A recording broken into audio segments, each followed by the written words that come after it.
Hello listeners. Welcome to another podcast on world history. Today I will talk about the Golden Age of India, which falls under the Gupta Empire. This content is about to understand the significance of the Golden Age of India. So, let's get started. The Golden Age of India. The prosperity of the Gupta Empire produced a golden age of cultural and scientific advancements. The prosperity created under the leadership of the Gupta Empire, which covered much of the Indian subcontinent from approximately 320 to 550 CE, enabled the wide pursuit of scientific and artistic endeavors. This period became known as the Golden Age of India because it was marked by extensive inventions and discoveries in science, technology, engineering, art, dialectic, literature, logic, mathematics, astronomy, religion, and philosophy. These discoveries crystallized elements of what is generally considered Hindu culture: science, literature, and art. Although Chandragupta I and his son, Samudragupta, were prominent rulers, the reign of Chandragupta II included the greatest promotion of science, art, philosophy, and religion by the government.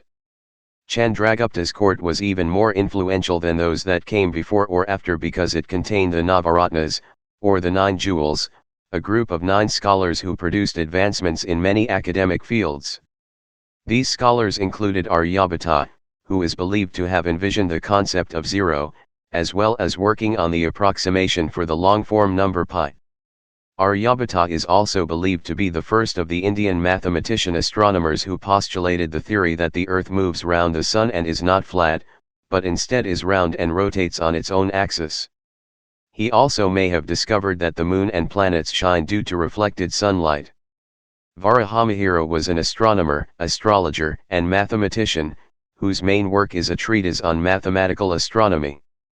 Sushruta, a famed Indian physician of the Gupta period, wrote the Samhita, a Sanskrit text on all of the major concepts of Ayurvedic medicine, with innovative chapters on surgery.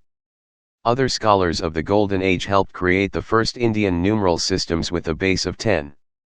The game of chess also likely originated during this period, where its early form, chaturanga, contained game pieces for infantry, cavalry, elephants, and chariots, each of which would evolve into the modern pawn, knight, rook, and bishop, respectively. Kalidasa, considered the greatest poet and dramatist of the Sanskrit language, also belonged primarily to this period. He wrote plays, such as Shakuntala, which is said to have inspired the famed German writer and statesman, Johann von Goethe, centuries later. Kalidasa also became renowned for his study of the Sringara, or romantic, element of literature. The Indian scholar and Hindu philosopher Vatsyayana authored the Kama Sutra, which became a standard work on human sexual behavior, while Vishnu Sharma was thought to be the author of the Panchatantra Fables, one of the most widely translated, non-religious books in history. The cultural creativity of the Golden Age of India produced magnificent architecture, including palaces and temples, as well as sculptures and paintings of the highest quality. The walls of Buddhist shrines and monasteries were decorated with colorful frescoes, a type of wall paintings.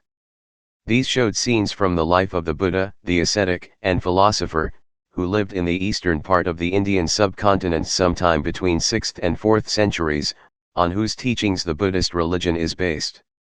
Some shrines were cut out of the cliffs, and although dark, they were also decorated with sculptures and paintings. Influence on East and Southeast Asia. The Gupta dynasty promoted Hinduism, but supported Buddhist and Jain cultures as well. Gupta Buddhist art influenced East and Southeast Asia as trade between regions increased. The Gupta Empire became an important cultural center and influenced nearby kingdoms and regions in Burma, Sri Lanka, and Southeast Asia. Classical forms of Indian music and dance, created under the Guptas, are still practiced all over Asia today. Fa Xian was one of the first Chinese travelers to visit India during the reign of Gupta Emperor Chandragupta II. He started his journey from China in 399 CE, and reached India in 405 CE.